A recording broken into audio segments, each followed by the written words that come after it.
I'm Dr. David Rabin, and this is Win the Day with James Whittaker. You're listening to Win the Day with James Whittaker. What we do in life echoes in eternity. Broadcasting from Los Angeles, California. Here's your host, James Whittaker. Let's go! Hey winners, welcome back to Win the Day. If this is your first time here, we sit down with some of the world's true change makers to give you all the tips, tools, and strategies to win the day every day. The quote for this episode comes from Hippocrates and says, "If you are not your own doctor, you are a fool." I'm super excited for this episode. Our guest is Dr. Dave Rabin, a neuroscientist, board-certified psychiatrist, health tech entrepreneur, and inventor. Dr. Dave has always been fascinated by consciousness and our inherent ability to heal ourselves from injury and illness. His research has focused on the clinical translation of non-invasive therapies for patients with treatment-resistant illnesses like PTSD and substance use disorders. In addition, his company Apollo Neuroscience has developed the first scientifically validated wearable tech that actively improves energy, focus, and relaxation. Dr. Dave and his work has been featured in the New York Times, Men's Health, Vogue, and the Tim Ferriss Show. And that's really an abridged version of Dave's bio. You can check out the show notes for a full version of all the incredible accomplishments this man has. In this episode, we're going to talk about the impact of chronic stress in the world we live in today, how plant and alternative medicines are reshaping the medical industry, what role you should play in your own health journey, and how to kickstart your own health, healing, and happiness. Before we begin, the right bit of inspiration can completely change the trajectory of someone's life. So there's a friend or loved one out there who needs to hear this episode or could use some help to win the day. Share it with them right now. All right, let's win the day with Dr. David Rabin.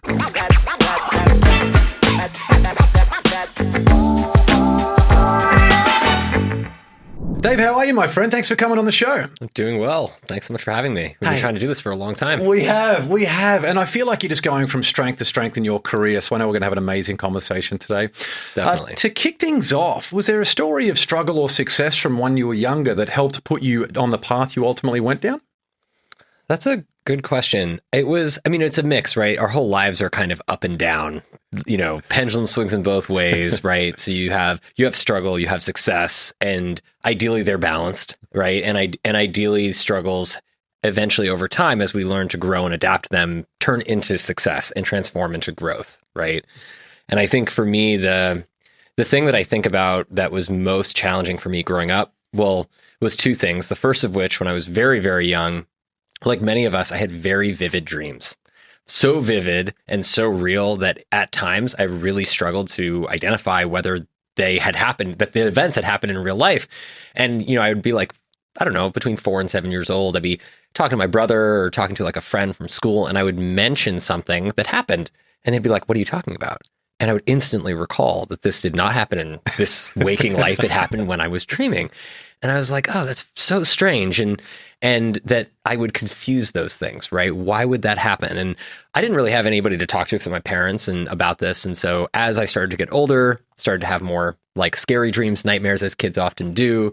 And I would ask them, what's going on? Like, what is happening when I'm asleep? And I think my parents told me what most parents tell their kids, which is, to calm their fears, don't worry about any of that stuff. It's not real, right? But then you keep having those dreams and you keep experiencing things that feel real as this when you're asleep. And so for me, I think, that really started off this questioning, in what we call like inquiry, self-inquiry concept, which was, what is real, right? If I'm feeling something that feels so real and indistinguishable from waking life when I'm asleep, but the adults say it's not real, right?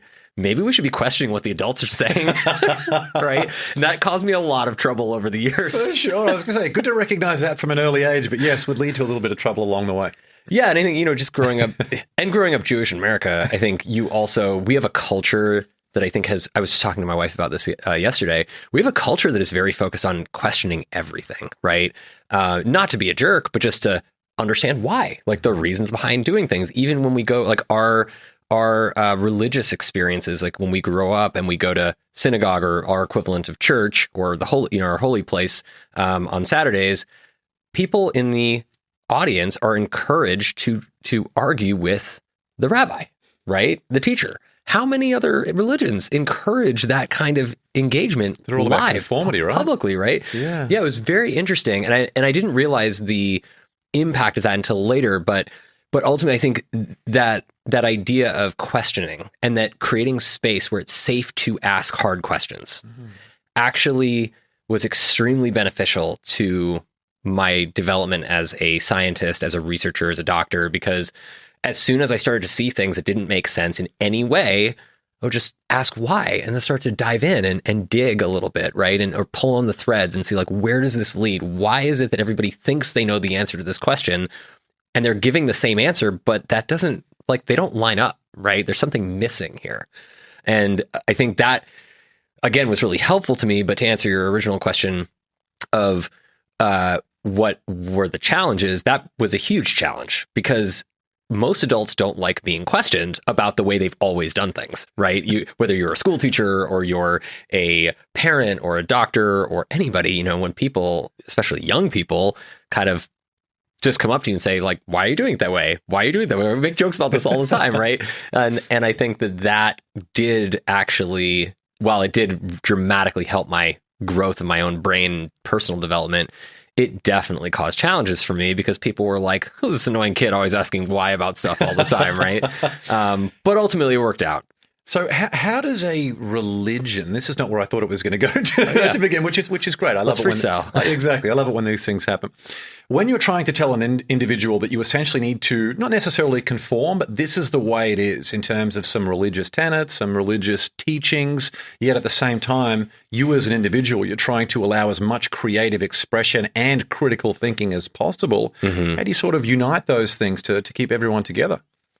Yeah, that's also a very good question. I mean, I think that's been a challenge of not just that, it's not just a religious challenge. It's a challenge of society in general, right? Because for society to exist and to perpetuate over time, we have to have certain rules that everybody follows and that people, whether they understand those rules or not, they follow them because they're important for society to stick together, right? Like if somebody doesn't understand why it's not okay to hit somebody else, whether they're a child or an adult, they still shouldn't do it because it is disrespectful and could cause harm to somebody, right? And so that is something, there are certain situations like that where we need these fundamental basic rules to guide people so that their order is maintained and complete chaos and anarchy is prevented. At the same time, there is a certain, I think what Jewish religion and my friends who grew up in like more Ayurvedic traditions, Hindu yogic traditions, I noticed they also share this concept of there being this incredible amount of respect for young people and their inquisitiveness and their desire to know why. And I think that stood out to me as being so interesting because it teaches people how to critically think for themselves. And if you can think for yourself and you can effectively teach young people how to respect their own ability to make decisions, how to take information in, process it, figure out where things don't all fit together, where are the missing puzzle pieces, and then find those puzzle pieces from doing whatever they have to do and insert them, solve the puzzle, you're creating functional, independent, empowered human beings, right? People who are actually free to know how to learn, know how to intake information and process it properly, who are not going to be susceptible to groupthink. They're not going to be susceptible to conformity, right? They're not going to be susceptible to peer pressure. You're creating resilient, emotionally resilient human beings. And I think that is the part that we get so wrapped up in everybody just following the rules to maintain order that we forget about the critical importance of independent, empowered thinking, critical thinking, right? Because it can be annoying.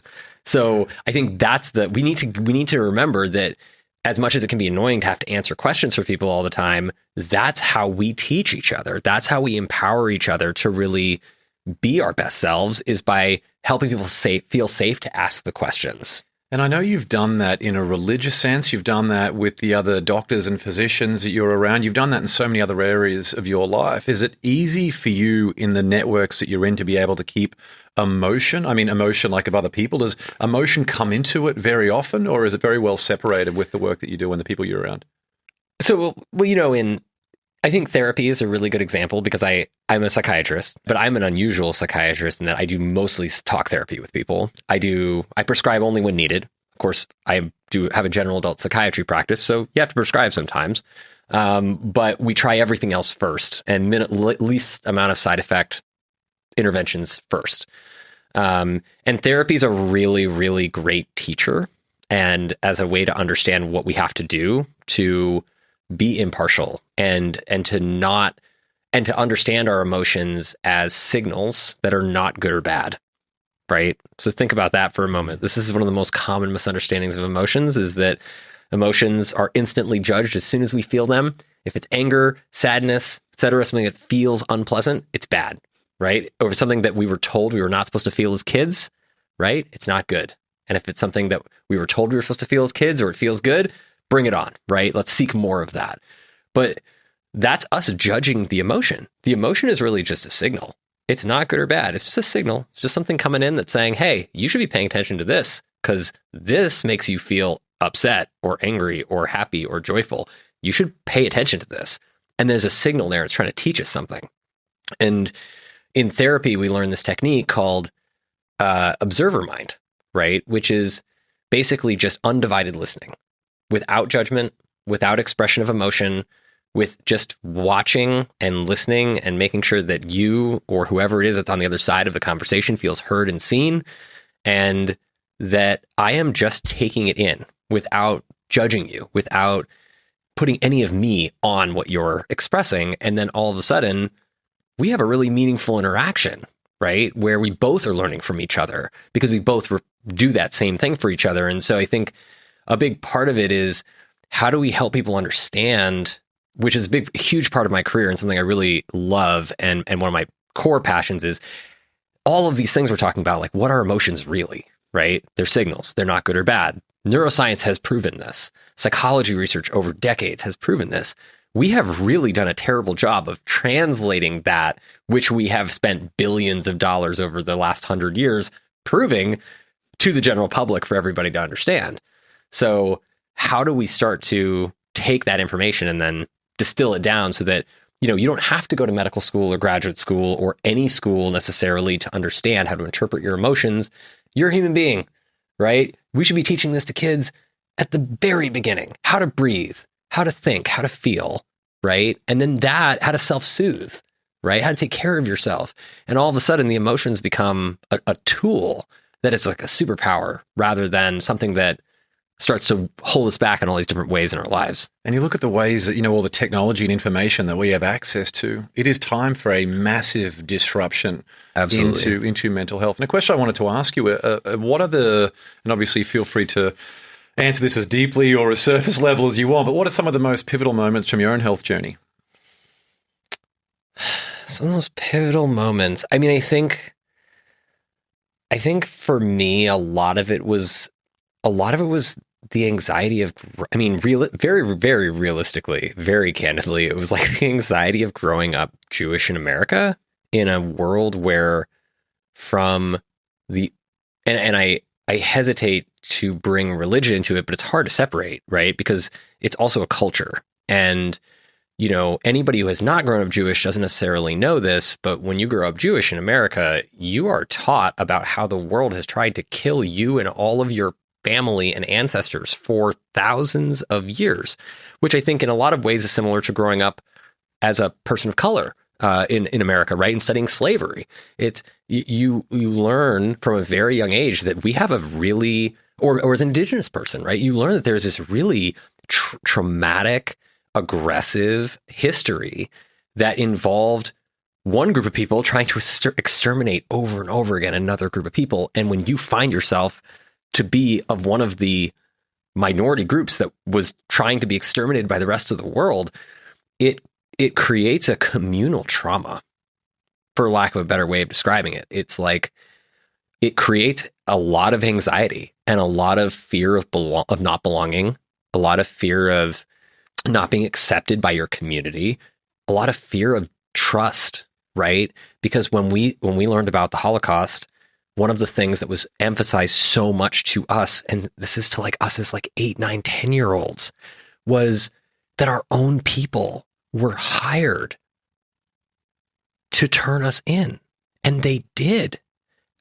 Our neighbors who were our friends, the people who came over for dinner, the people that we saw at social events where our kids went to school together, they weren't Jewish, but they were our neighbors. They were like, we were like in Germany, Jews were completely assimilated, more assimilated now than they are now in a lot of places. And their neighbors turned them in, right, to the Nazis for extermination, for complete annihilation. How can you trust anyone who's not of your people or even of your people when you learn these stories growing up, right? And so there's like a collective trauma that happens, and it creates like an enormous amount of fear and anxiety. And so for me, I think that was a huge part of it, and it impacted my parents, and it impacted the way that I saw my parents befriend other people in the community, how they always had their guard up around others. They never, like, we were a family that almost never we didn't have a lot of people over. My parents came from small families, always seemed like they wanted big families, but we're always like afraid to let people too close. Do you know what I mean? Mm-hmm. And that fear of abandonment is one of the most basic like fears that kids are born with. Like, you know, like Maslow's hierarchy of needs, right? Exactly. It's like the number one. Yeah, a kid, the way that one of my most vivid memories is the first time we dropped our daughter to preschool, and just, it's like this wire fence. It's literally like a cage where they're just banging on this fence, screaming in a voice that you've never heard anything as horrifying as this, as the teacher reminds them that parents always come back. And I was, as an instinct, as the parent, your instinct is to jump that fence and take your kid with you, but you can't. It's not good for you, and it's not good for them. They need to be able to survive and adapt and develop skills of resilience and strength to be able to survive in this in fact, my biggest fear that I have for my children is the day that I have to let them know, hopefully from me, not the world, that they realize that the world is a very big, dark, scary place. And that's something that I've been preparing for since day one, and I am terrified of it, but it's a very important responsibility that I'm very focused on and committed to. Yeah, and it's a huge challenge, right? And there's so many. I don't know if there's a right way to educate our kids about that. Oftentimes, we just wind up figuring it out on our own somehow. Sure. And part of that, some of the things I'm doing, that I'm focused on would be things like exposing them to the standards of living that other people have, being of contribution and service to people who have far less than what we have, making sure that gratitude is always such a big thing. I could think of nothing worse than having kids who are not grateful and appreciative for the immense amount of things that they have relative to what other people have. So as long as they're always focused on making the most of their potential, giving back and being grateful and being aware of what's going on in the world, I think it'd be a good start. Yeah, absolutely. I think there are a few things more important as fundamental skills than gratitude that we should be teaching our kids from a young age. Because it's something that you can always take with you forever. And I think to come full circle on what you asked me earlier, which was, one of the challenges that I faced and how I sort of overcame it was gratitude, right? And when growing up in a relatively small family, very small nuclear family, we didn't have a lot of relatives around, and my parents didn't have a lot of siblings, let alone almost no one who lived around us.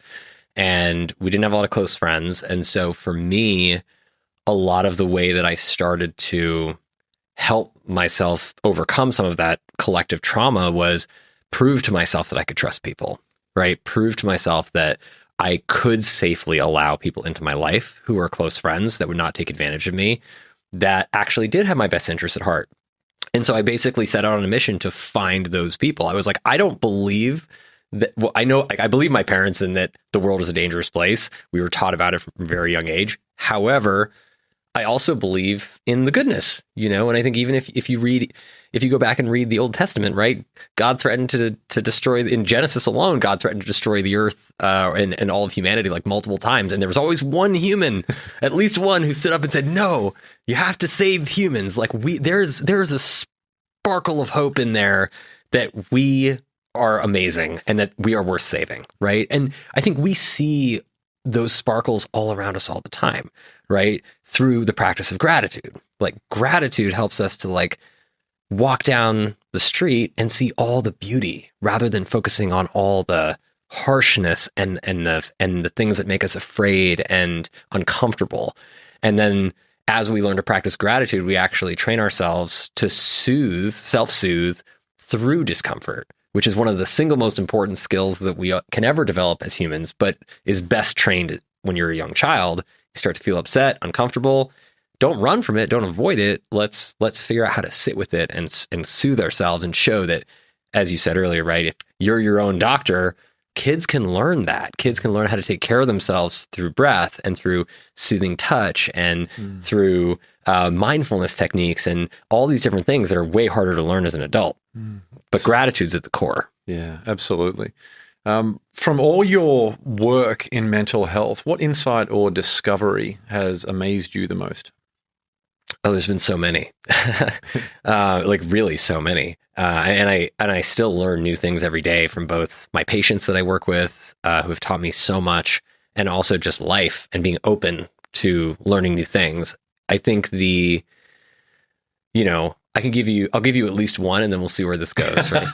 So one of my most favorite discoveries that was never I never felt was passed down effectively to the general community, the general audience, as it were, who are not medically trained or scientifically trained, is kind of like thinking about the sayings that our moms and dads told us when we were kids, that we were like, whatever, that's not true, right? Like practice makes perfect, for instance. It in fact is true.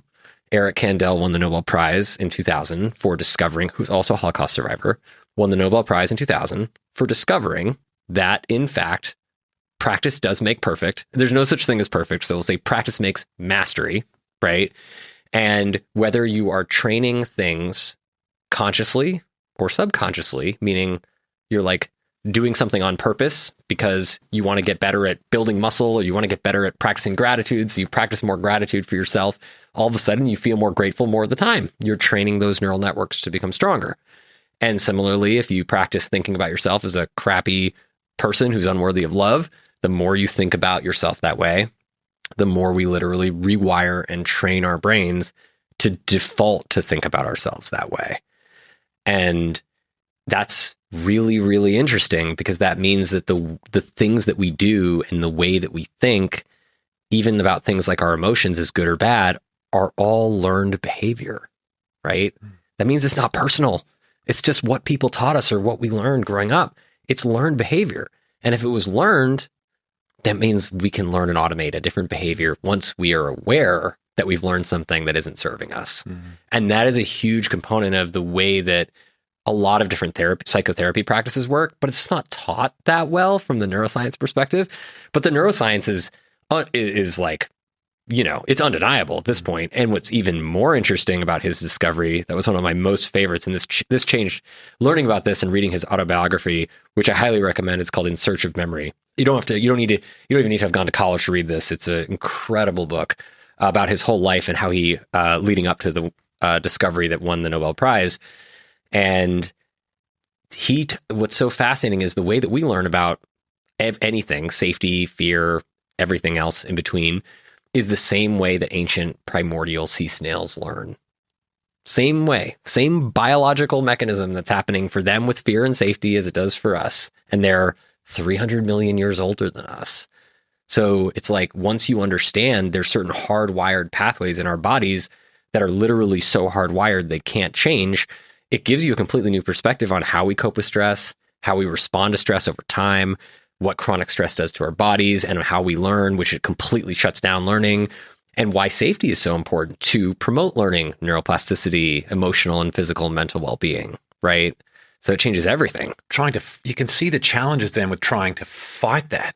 Can't fight it. Exactly. There's the no difference fight. between embracing versus fighting it is huge. That's another one that neuroscience has proven that we found, right? That was a great discovery that was multiple discoveries from psychology and neuroscience, but that was another one that really stuck with me, is that we grew up thinking we're supposed to be fighting against something all the time. That's not how it works. That's not how we actually invoke change. Change comes from accepting what's going on. And then once you've accepted it, it's not a fight. You're just greasing the wheels, trying to figure out, okay, what's the smoothest path through this crag or this cave or this whatever it is, quicksand, right? Like, how do I figure out, using my great intellect and that of everyone around me, how to get to the other side safely? But it's not a fight. There's the battle, and the fight is actually it's the preconceived notion that actually prevents us from achieving the success we're trying to get access to. Because when we fight, we create resistance, and resistance creates opposition, and opposition stops us from growing. We'll be back with the show shortly. I've got a quick question for you. Are you living up to your potential? It's a question that shapes your family, your business, and your overall happiness every single day. That's why I'm excited to introduce the Win the Day quiz. Head over to winthedayquiz.com right now, answer a few thought-provoking questions, and you'll instantly discover how well you're performing relative to your true potential. And here's the exciting part for our Win the Day family. As a fan of the show, you'll receive a personalized and absolutely free action plan to help you win the day every day. Now, just imagine how transformational the results will be when you consistently show up as the best version of yourself in every aspect of your life. Don't miss out. Take the Win the Day quiz now by visiting winthedayquiz.com or click the link in the show notes. All right, let's get back to the show. And when you think about fighting, it's almost this non-stop effort, which, of course, chronic stress and everything else, which I know we'll talk about in a minute. A question I wanted to ask you was, you've done so much work and research and understanding the science of all this. Is there anything that you believe to be true that you haven't or that hasn't been proven as yet? Anything that I believe to be true now that hasn't yet been proven? Exactly. That you just have an inkling that is true, but hasn't yet been... And you want to get at the good stuff, huh? Oh, hey, yeah, let's do it. So I do talk about this a lot because it's one of my most favorite, interesting areas, which is, and we don't have to dive too deeply into it, but it is based on the Eric Kandel's work and also Rachel Yehuda's work, who also studied Holocaust survivors and showed that both of them showed in different ways that when we experience trauma, like intense, meaningful experiences that we perceive as threatening over time, after which we probably didn't have the support we needed, right? It's kind of like the modern definition of trauma. That causes changes to our stress response gene expression that you can measure.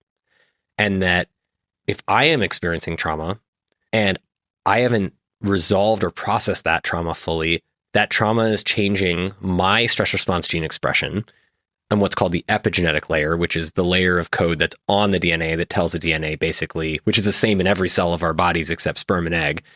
It tells the DNA to turn certain genes up or certain genes down so that skin knows to be skin and brain knows to be brain and, eyes know to be eye, because all those cells have the same core code.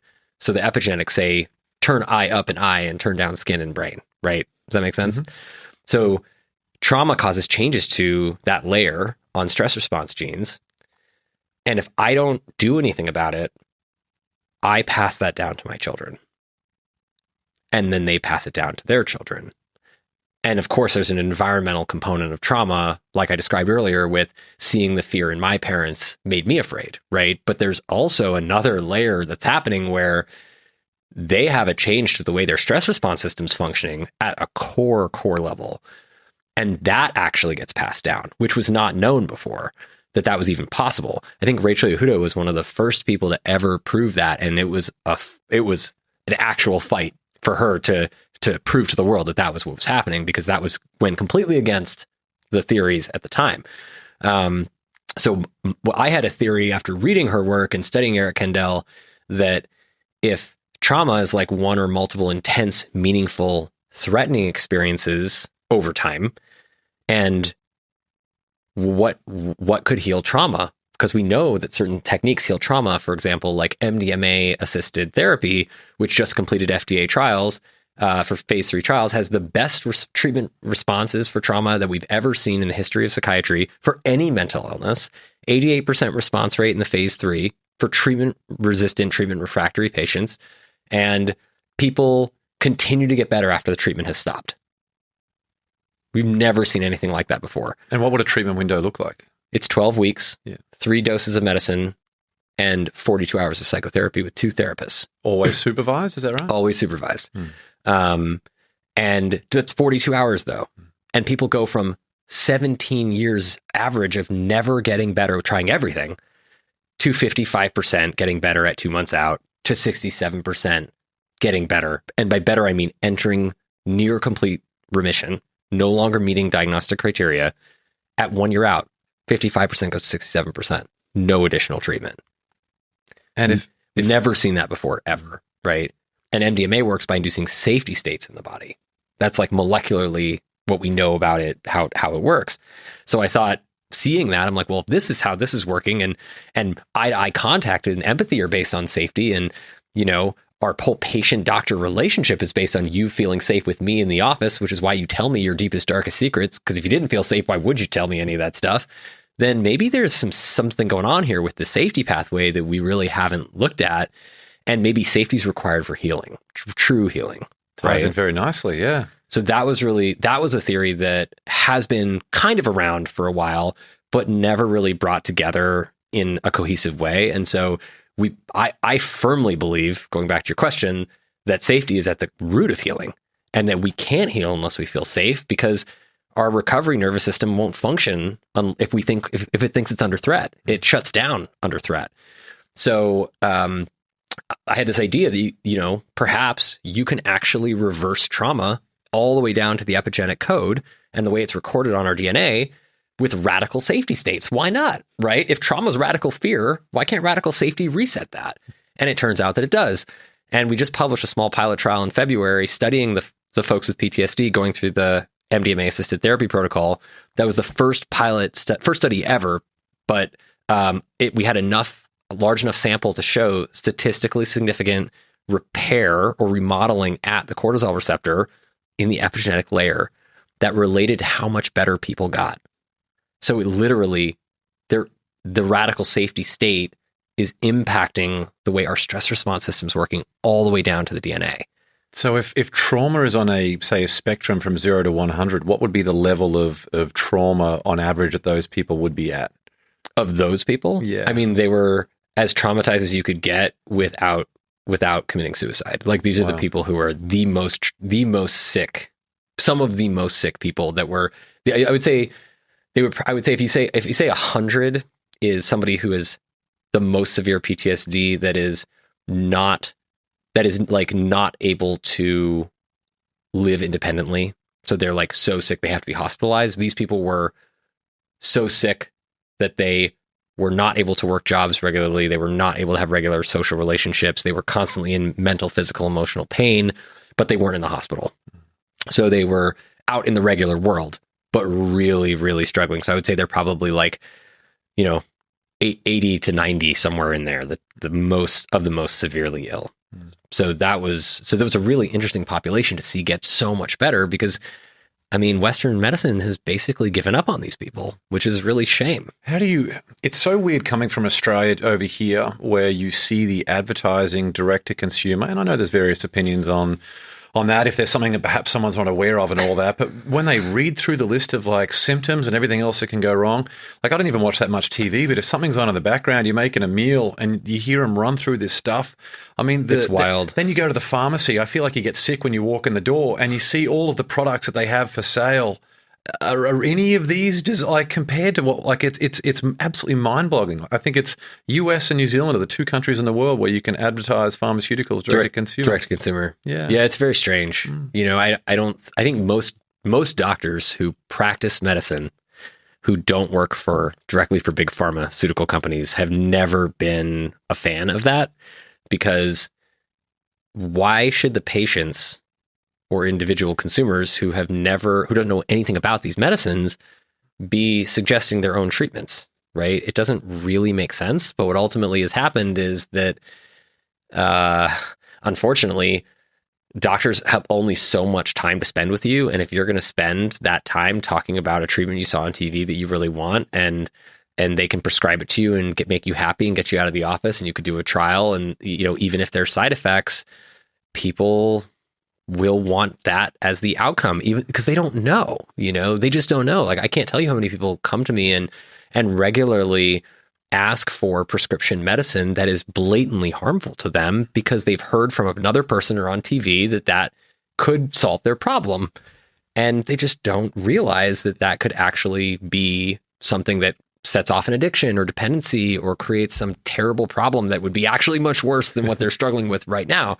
And so a big part of our job is how do we and we do this a lot with our nonprofit, the Board of Medicine, is how do we educate the community, the medical community, the clinician and treating community, but also the patient community to understand and be empowered, like we were talking about earlier, to actually take in all this information and know when they can trust their doctor and their clinician, right? And know when they have to ask the hard questions, because we want our patients to ask questions, but most doctors don't want their patients to tell them how to practice medicine, right? As they should, right? We should be able to deliver care effectively. And we can in most cases, but it creates a lot of challenge. What is the ethical idea around if, as a medical professional, the patient believes what you tell them, good or bad?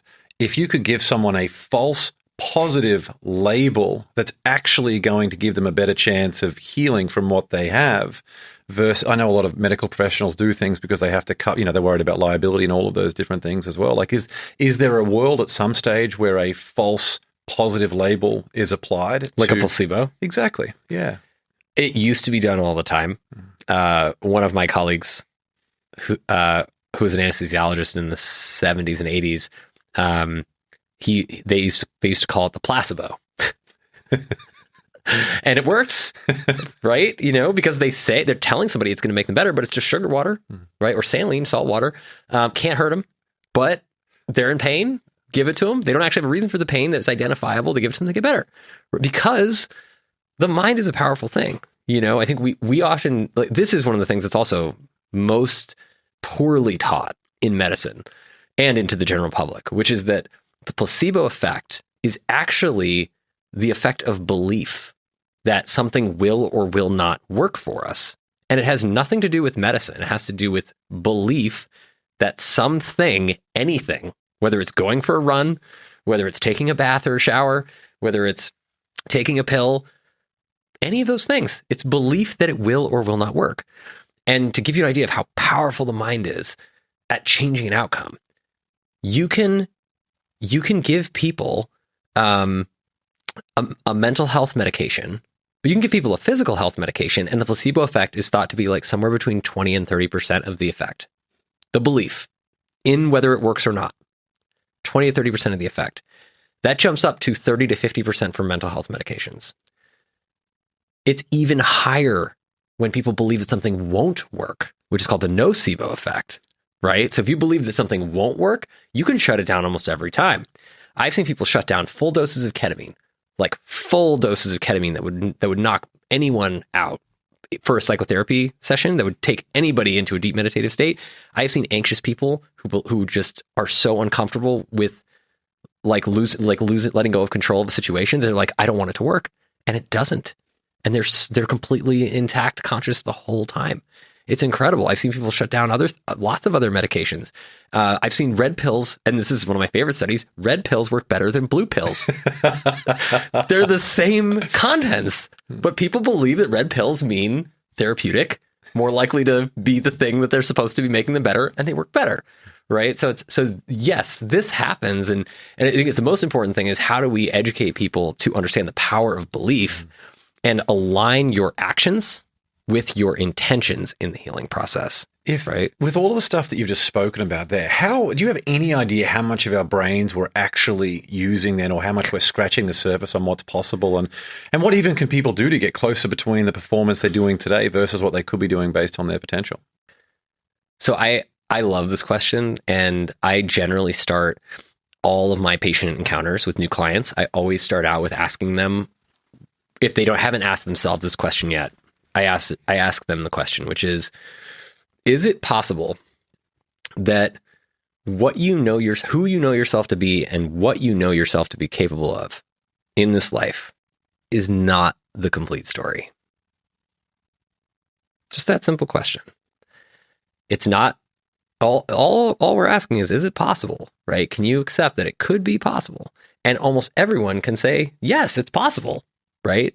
And if you can accept that it's possible that what we've been taught about ourselves, who we are, what we're capable of, is not the full story, then it starts to unlock a couple doors in your brain, in anyone's brain, that's like, well, what is the full story? What am I actually capable of, right? What is this thing they call the unknown about me, And then all of a sudden the questions start coming, right? And so again, it goes back to what we started talking about originally, which is especially important for human potential, for accessing more of ourselves, which we, probably similar to what Einstein said, maybe we're using like 10% of our brains or something like that. We have a lot more. We are capable of so much more than we do on a regular basis. So much more than we are taught that we're capable of. And it's really it starts with that simple question, asking yourself of, is what I was taught the full story? If it's not, if there's any single little tiny part of us that thinks that, hey, maybe it's not the full story, let's figure out what that story is, right? And then that actually leads people down this beautiful journey of what we call self-discovery, which I would argue is the entire meaning of life and existence, is to figure out what the purpose of us as individuals being here in this world is, right? It's kind of ironic in some ways, or paradoxical. We're here. We want to figure out why we're here. So you can't be closed to it. You can't be closed off to it. Maybe the whole point is not to know why, but the why is the process of discovering the why. Does that make sense? I love that. And then that unlocks your potential because it opens you up to all the possibilities of what you can actually do and be. What about someone who has, maybe not themselves, maybe a spouse, maybe a business partner, maybe a friend who they know is just going through, all the chronic stress and exhibiting all the symptoms of that? How do they, and of course people need to ultimately, and maybe that's the answer to the question, people need to take ownership of where they're at and have that awareness first. But how do you help someone else gather that awareness or start to take that action? I mean, it depends on where people start. Just right. leave a red pill on the bench. And I mean, everybody starts in a different place. I think the core of it is really going back to this idea around safety, right? And when we're afraid, our body physiologically opposes change and learning, because anything that is new to us when we're already afraid, or, for example, chronically stressed from too much work or too much news or too much XYZ, everything, emails, etc., that puts the body into a state that is very similar evolutionarily, going back to the Eric Kandel ancient sea snails model of like a predator chasing you in the jungle. Like, our bodies don't know the difference between being chased by a predator and being stuck in traffic in LA, right? They react physiologically the same way. Heart rate goes up, respiratory rate goes up, blood pressure goes up, our thoughts start to get fast, we start to sweat a little bit. And being stuck in LA traffic actually feels like you're being chased by a tiger. It really does at times. And so that's, so it's really, really important to train ourselves to remember that we're not under threat, right? What puts us under actual threat? Being chased by a predator, lack of food, lack of water, lack of air, lack of shelter, right? Everything else, not actual survival threat.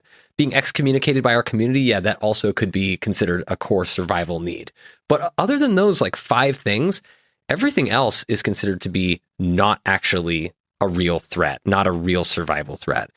And so we don't want our bodies to react that way, where we're taking all our precious resources and sending it to heart, lungs, and skeletal muscle and fear center of the brain, when we are supposed to be giving a presentation or hanging out with our children and families, or driving in a car, and we make irrational decisions and get into an accident, right? And so there's that core system, and how that functions is so important to understand, because then that helps us to learn that by allowing ourselves to feel safe, the tunnel vision clears, right? The tunnel vision, narrowing of sensation to just what is right in front of me right now, is a core survival, what we call sympathetic fight or flight response. Again, not useful when you're doing regular life stuff or recovery stuff or sleeping or trying to be empathetic or creative. It's really only useful for getting away from a predator or getting to safety. So by doing things that remind ourselves that we're safe, all of a sudden the healing process starts to be able to just get more resources, and vagal tone goes up. And you talk about that, right? And rest and recovery nervous system starts to get more blood and resources. Your heart rate comes down, your blood pressure comes down, your thoughts slow down, and then your reproductive system, digestive system, immune system, all of that starts to get what they need to function. And then we feel healthy naturally.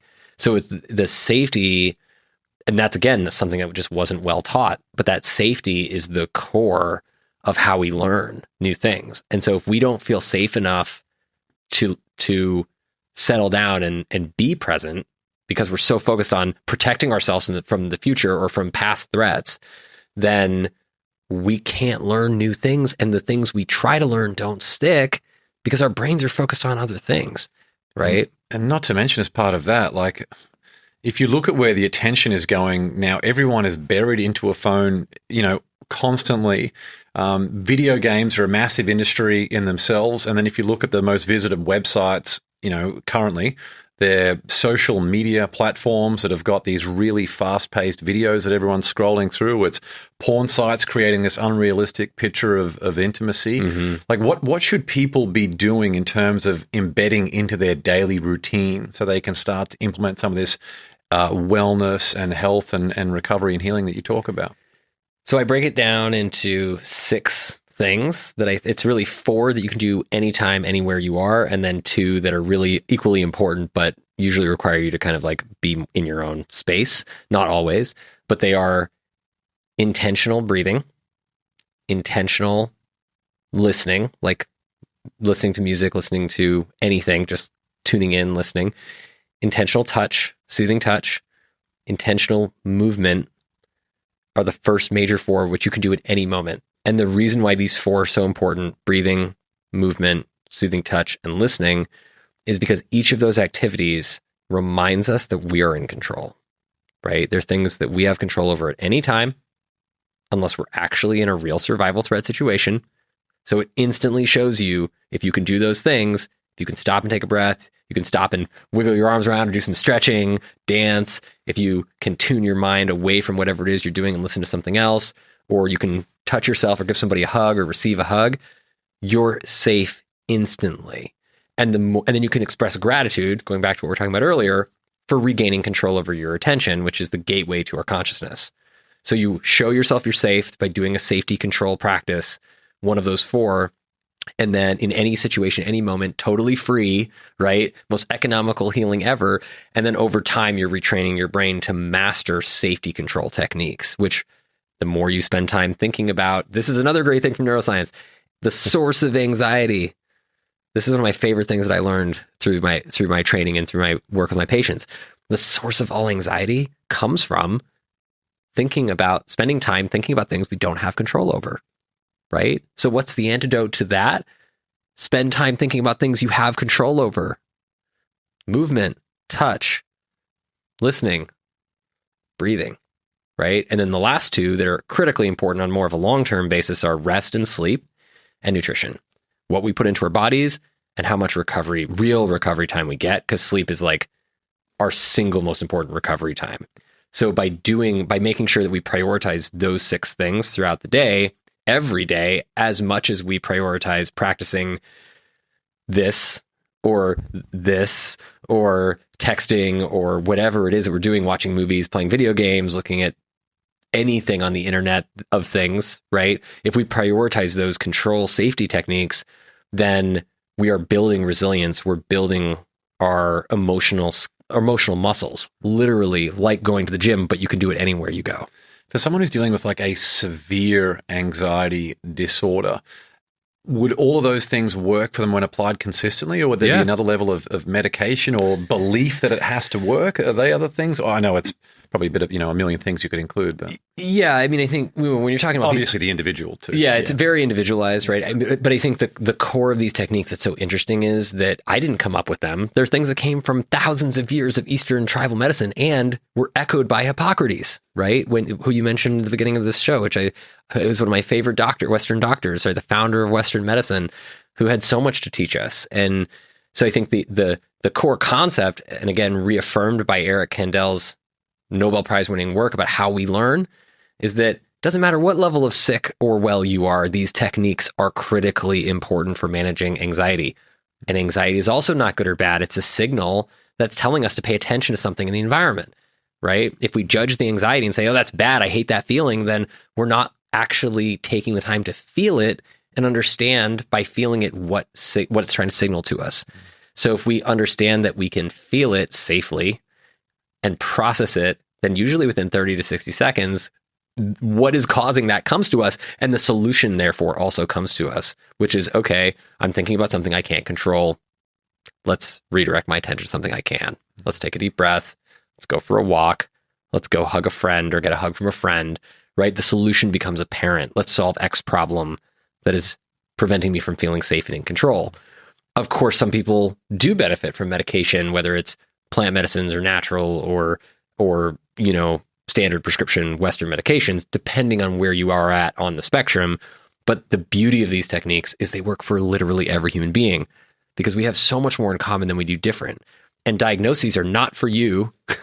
That's another thing that Hippocrates, said, first do no harm, right? A diagnosis is not for the patient. It's for us as doctors and clinicians to communicate patterns of illness with each other so that we can figure out how to treat things better. If we tell a person that they have depression or PTSD or whatever illness, especially with mental illness, and the common public understanding is that that illness is a lifelong illness that will never get better or that most people never get better from, we are literally dooming people to identifying with that. It starts to become their identity. But that's not the goal. That means that their treatments are going to work less well, right? Because they think they're sick forever. So if I'm taught by my doctor who I respect that I'm sick forever because they thought they should tell me my diagnosis, then of course my treatments aren't going to work as well, right? So then you will have to then spend all this time fixing that, which is what we call illness identity disorder, which is the most common thing that I treat in my practice, other than people who've had really challenging psychedelic trips. And then take that and effectively separate identity from what they're actually experiencing so that they know they're not the same. Does that make sense? Yeah, absolutely. I've made the stupid decision of believing what a doctor had told me about some health things as well. Like, it's wild, you believe that. And then we had, there's a very good friend of mine, Janine Shepherd, who's come on the show before. She's she was hit by a truck, 10 days in a coma, 6 months in the spinal ward. And my favorite quote of hers, and one of my favorite quote of all time, she said, I just don't believe it when someone tells me I can't do something. The whole idea of the most important opinion is how you feel about yourself. Agreed. And I think that's such a great way of thinking about it. Your business, Apollo Neuro, is just kicking big goals at the moment. What's the problem that you wanted to solve when you launched that business? So I think So Apollo came out of the work that we were just talking about, and that Eric Kandel's work really inspired me around stress and how we manage our stress response system and how important safety is. And what I realized in my practice between starting around 2012 and then moving forward was that I was working with a lot of veterans, a lot of folks who are amongst the most highly trained humans on the face of the earth, and then trained for stress. Then they come back to America and they can't reintegrate, or they struggle every day to reintegrate back into society. And many of them tragically take their own lives. And the suicide rate in veterans, I think, is like, I don't remember the exact figure, but it's substantially documented higher. at 22 a day. It's got to be at least double that, not to mention the number of people who have actually tried. Right. And it's substantially higher than the general public. For sure. Which is incredibly tragic and avoidable. And so working with these people, what I started to understand, I was asking the question, like, how is it possible that these people who are so highly trained to survive and work in these horrifying situations that none of us would ever normally volunteer to participate in can't come back to regular, calm civilian life? Like, what is going on here? This is so bizarre. And so I started to study that and pull on those threads. And most of our treatments at that time were also not working. So we're taught to treat PTSD with Paxil, Zoloft, psychotherapy, and a few other things. And, most people who get, especially veterans who wind up on those treatment protocols, over 50% don't experience symptom remission long-term. They're sick. They are actually sick for life. And that was really discouraging for them and for us because, we want to make people better and they want to get better, and it wasn't working. And so we started to explore, the safety idea, right? And the idea with MDMA assisted therapy that we talked about earlier, which was extremely influential to me because it was getting better results healing veterans than anything we'd ever seen. And I met Rick Doblin in 2016 in person, who's the founder of MAPS. And I said, Rick, your studies are incredibly groundbreaking. Like, it's so inspiring to me as a psychiatrist to see what you've done and these results you're getting with these incredibly ill people. Can I work with you to figure out how this is working. Like, what is the medicine doing to get this effect? And he wasn't convinced at first that that was important from a resource perspective. But then we talked a little more, and he came around and he got me and a few of my colleagues MDMA therapy trained in 2016. And then we started that trial. I said the epigenetic trial that published in February. And then we started the Apollo Project. And the Apollo Project was, if safety is the key to healing, if safety is truly what unlocks this door to healing and recovery, even from things like severe PTSD in veterans, is it possible to give people some of that feeling of safety on the go without a drug like MDMA? And so asking that question led down this path of exploring everything that makes us feel safe. Holding your furry friend service animal, hugging a loved one, feeling ocean waves wash over you, smelling your mom's chicken soup, right? Like, all of these feelings are so undeniably pleasing and soothing and safe. And they're almost universal experiences for humans, right? Almost universal. And so as we started to look at those, we realized that soothing touch really came to the top because it is the most highly evolved pathway, hundreds of millions of years old, that from the oldest mammals that started nursing their young, before they could communicate with any kind of sounds with their young, they nursed them and touched them and hugged them. And that's how they conveyed safety to their newborns. And we still do that today, right? With our babies. And so I thought, well, touch must be more important than we let on for it to be, because it's existed for all these hundreds of millions of years in a therapeutic way. What if we could deliver soothing touch to somebody in a wearable, right? What if we could leverage modern wearable technology to give people that feeling of being calm, present, and safe in your own body, just like when somebody you love holds your hand or gives you a hug on the go? That might solve a lot of problems for people. So we started to test that in ourselves and healthy subjects, and through studying electricity and sound. And we found that sound was actually the most effective. And it's basically, Apollo is what you see me wearing on my chest. You wear it anywhere on your body, and it just delivers soothing vibrations to your body that could be through clothing or on your skin that induce the ideal breath rhythm that we enter when we meditate, which comes from biofeedback literature, which is about 5 to 7 breaths per minute. And when you send that signal to the body as music or as soothing touch, the body starts to breathe at that rhythm on its own. And then it starts to activate vagal tone and recovery and sleep, decreases pain, and helps people with severe trauma start to feel safe and recover. And as we started to test that more and more, this came from my research at the University of Pittsburgh and the University of Pittsburgh Medical Center and the Department of Psychiatry. And as we started to test that more in double-blind randomized placebo-controlled crossover studies and then real-world trials, people were having basically life-changing experiences where they were going from not being able to work to working, not being able to sit at the dinner table with their family to having conversation and holding court at the dinner table with their family. And it was stuff like I'd never seen before in my entire career, from a physical object that you could just hold to your body wear on your ankle or your wrist or your chest. And not just for the individual. I mean, what about the families and the friends, right, carers of Exactly. Incredible. And it was just so, it was one of those moments in your career where you've been hoping for it for so long, especially as a researcher.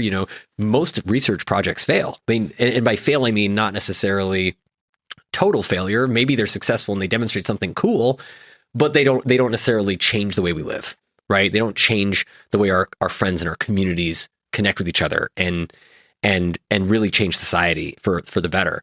And when this happened, we were just like, whoa, this can't actually be real. This has to be placebo, right? And so then we went and did these double-blind randomized placebo-controlled crossover studies, and we found out that in fact it was not placebo. So we that's how kind of scientific methodology really helps you to go into it, is you have to disprove your own bias, right? And then we showed that people not knowing what they were experiencing, not knowing what vibrations they were getting, their bodies were changing and their cognitive and physical performance and recovery were changing with just these soothing vibrations and not placebo vibrations, without the belief involved at all, because they didn't know what they were getting. And that was just really incredible. And so now, full circle, we're Apollo is a consumer product. It launched in 2020. Anybody can buy it because we wanted to make access to this feeling available to everyone. we are also taking it through FDA trials for PTSD and ADHD and a couple other indications that are in the works. But that's the gist. Incredible. Congratulations. And Thank just, you. Obviously well-deserved for all the work you've done, but it must be very rewarding to see some of these transformations that are happening. Very rewarding, and we are very tired. But still early in the mission, right? Still a lot of important work to do. Oh yeah, a lot of work to do. What about for the development of kids? Obviously, the behaviors that the parents are exhibiting is exceptionally important in how your kids are going to develop. And again, I can see that just in my kids being very, very young. Well, what tips have you got for parents to be able to help develop their kids and equip them to be able to succeed in this world that we're entering? Well, so I think, knowing that our children are like sponges, basically. So they absorb us as we spend time around them growing up, when they're growing up. So, I think the most important thing is to know that as a parent, right? To whether you can remember that effect for yourself as a child, just to remember that our children are like sponges. Their brains are incredibly good at learning things, and they tend to, by almost default, respect us and look up to us a lot, whether they are willing to admit it or not. And so that is just really, really important to understand, because if you know that they're hyper fast learners by default most of the time, and that they really respect us, even though they don't always let on that they do, which is challenging in and of itself, but something important to know, then we become their most important role models, right? So the best way to teach a child is to role model the behavior under stress or in not stress times, right? To role model that behavior for the child. If our children see us respond to stress in a just self-destructive, hurtful way, and they see that's something that gives us some subjective benefit or comfort or et cetera, then kids will often take on those behaviors because that's what they see their parents doing, and it works for them, right? And so I think that is one of the best tips. But I think another one that we also don't talk about enough, that we touched on a little bit, is self-soothing techniques, right? Discomfort is not a bad thing. Discomfort is an inevitable thing. It's going to happen in your life, usually and hopefully often, but not too often that you're uncomfortable all the time, but often enough that you grow and learn from adapting to the discomfort, right? If we weren't challenged, we would never grow. Challenge makes us uncomfortable because it's new, and then we have to figure out how to adapt to it and grow from it.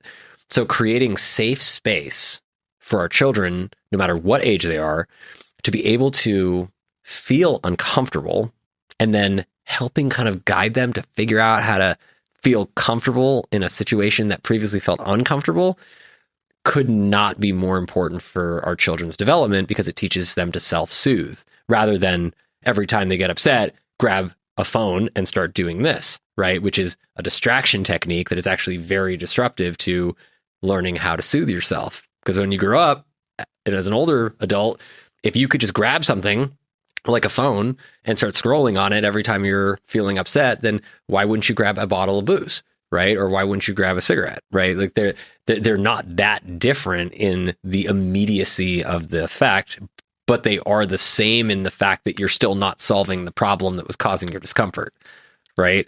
So the best thing to teach kids to do is to breathe, right? It's so just good. Yeah, just breathe in for 5 seconds.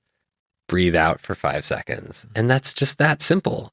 Or even if you don't want to worry about time, just fill your lungs as big as you can, and then empty your lungs as much as you can. And with each breath, try to fill your lungs just a little bit more, and just try to empty your lungs a little more with each exhale, right? And even if they do that for 30 seconds, 60 seconds, 2 minutes, and you just gradually increase that as they get older, they will become so much more resilient and high functioning, because they're able to tolerate discomfort. And when we tolerate discomfort, our ability to learn and overcome challenges goes through the roof. I love it. Not to mention, like, even just putting all of that aside, not to mention how much easier that would make your life as a parent. As a parent, right. Yeah. That's the side effect. Yeah, for sure. Our last question now before the rocket round. On your best day, what's an affirmation that you would write on a flashcard that you could show yourself on your worst day?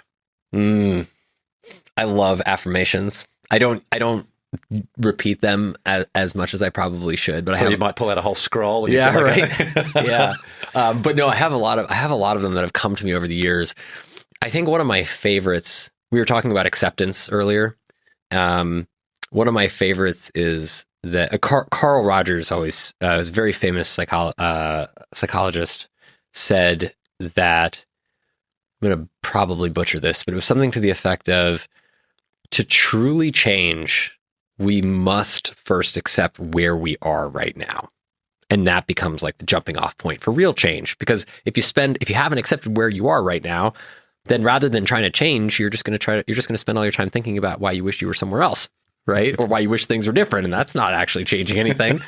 So it's a really funny paradox there. So one of the affirmations that has been really powerful for me is really that everything is as it should be right now. And it's this affirmation of acceptance that just kind of reminds me to let my guard down, and reminds me to not resist and not fight so much, because everything can often seem like a fight. It could seem like a struggle, but sometimes it's really just as simple as reminding ourselves that everything's as it should be, as hard as it seems, as painful as it seems, as uncomfortable as it seems, everything's as it should be. And I'm going to figure out how to get through this, right? I'm going to figure out how to take what I know is happening and make a change based on what I know, not spend all my precious human resources thinking about how I wish things were different. I'm actually going to change based on what I know them to be. Does that make sense? It does. So it's also like a call for being proactive in the future as well about the situation that you find yourself in.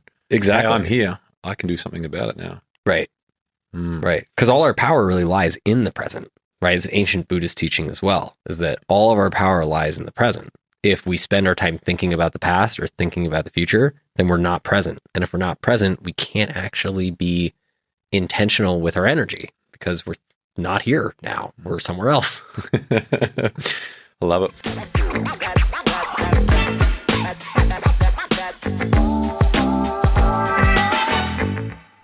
Well, let's now move into the Win the Day Rocket Round. 10 questions with some quick answers. You up for this one, Dave? I guess I don't have a choice. Let's do it. That's right. We got you strapped in.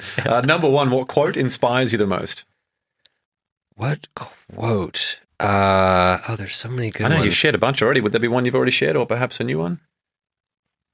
I mean, I think that one by Carl Rogers. I want to stick with that one, which is that to really make effective change in our lives, we have to accept everything as it is up until this point. Number two, morning coffee or evening wine? So those often go together for people, as studies have shown. If I had to choose, I would probably choose a good cup of morning coffee. Number three, what's one bit of advice you'd give your 18-year-old self? Everything's going to be okay. Number four, what book do you gift the most, or that contributed most to the mindset you have today? It would be definitely Eric Hendel's autobiography, In Search of Memory. Number five, is there a vulnerability you once hid within that became your superpower? I think that it was my sensitivity, which was, as a kid, growing up as a young boy, like many of us, as young boys, we get bullied for being sensitive and for feeling and expressing feeling. And so I suppressed that a lot as a kid, and it made me feel really vulnerable to be sensitive around other people. But as I became older, I learned that my sensitivity was a complete superpower, and that I could use it to actually tap into my intuition and understand so much more about my environment and what was needed in the moment, like with my emotions, right? Not judging them, but actually just sitting with them and sensing them. And that definitely was it. I could feel that the moment you said sensitivity. Yeah, amazing. Number six, what's one thing you've learned about failure? That it is inevitable and required for growth. Number seven, if you could sit on a park bench and have a conversation with someone alive or dead, who would it be? Whew, that's a good one. I'm going to take oh man, that is so hard. There's so many good choices. Alive or dead? And pretend they're all watching you right now to answer. Oh, wow, that's a tough one. I'm gonna go out there and I'm gonna say J.R.R. Tolkien. Love it. Very cool. Number 8, what tool or resource best helps you run your life or your business? Tool or resource. So it's not really fair, but definitely Apollo. I was going to say, this is a prime layup for... Yeah, no, I've been using that every day for the last 4 years and pretty much. And I know without a doubt that I would not have, I don't think I would have been doing what I'm doing as well as I'm doing it without it. I mean, it's been a completely life-changing technology. I love it. Number 9, share one thing on your bucket list. One thing on my bucket list, I would like to go on safari, or maybe not. It's not safari per se, but I would like to go to Africa, and to go have somebody who really is connected with the jungle and who like lived there for generations of time with their families and was, you know, an indigenous traditional person who understands the way of life down there, actually show me what it's like to live in indigenous tribal culture and with the animals in that environment. I don't say safari because I don't really like that term, because it's more like we're just watching from a truck, right? But to actually connection go to the land and the animals, exactly, and to like really be connected with and living with nature the way that we did way back in the day. And I've never been to Africa, so I've always wanted to experience that. Hey, I'll go with you. That sounds like fun. And final question, number 10, what's one thing you do to win the day? One thing I do to win the day is to wake up reminding myself of how grateful I am to have another shot at another day. I love it. Well, there are a bunch of ways to connect with Dr. Dave, and we'll link to all of these in the show notes. You can follow him on Instagram at Dr. David Rabin. Visit his website, drdave.io, and grab some wearable tech of your own at apolloneuro.com. Again, all that and more will be linked in the show notes. What a pleasure, my friend. Thanks so much for coming on the show. Thanks so much for having me. This was great. Thanks for joining me on another episode of the Win the Day podcast. We want to hear your thoughts on what we covered today, so drop a comment on the YouTube version of this episode with your favorite takeaway, any questions you have, or what actions you'll be taking as a result of what was shared in this episode. And if you found value in the Win the Day podcast, leave a 5-star rating on Spotify and Apple Podcasts. You'll find a link to both of those in the show notes. It'll only take you a few seconds, and more ratings really helps other people discover the show so they can get the mindset upgrade they need, and we can bring more winners into the Win the Day movement. That's all for this episode. Get out there and win the day. Until next time, onwards and upwards, always.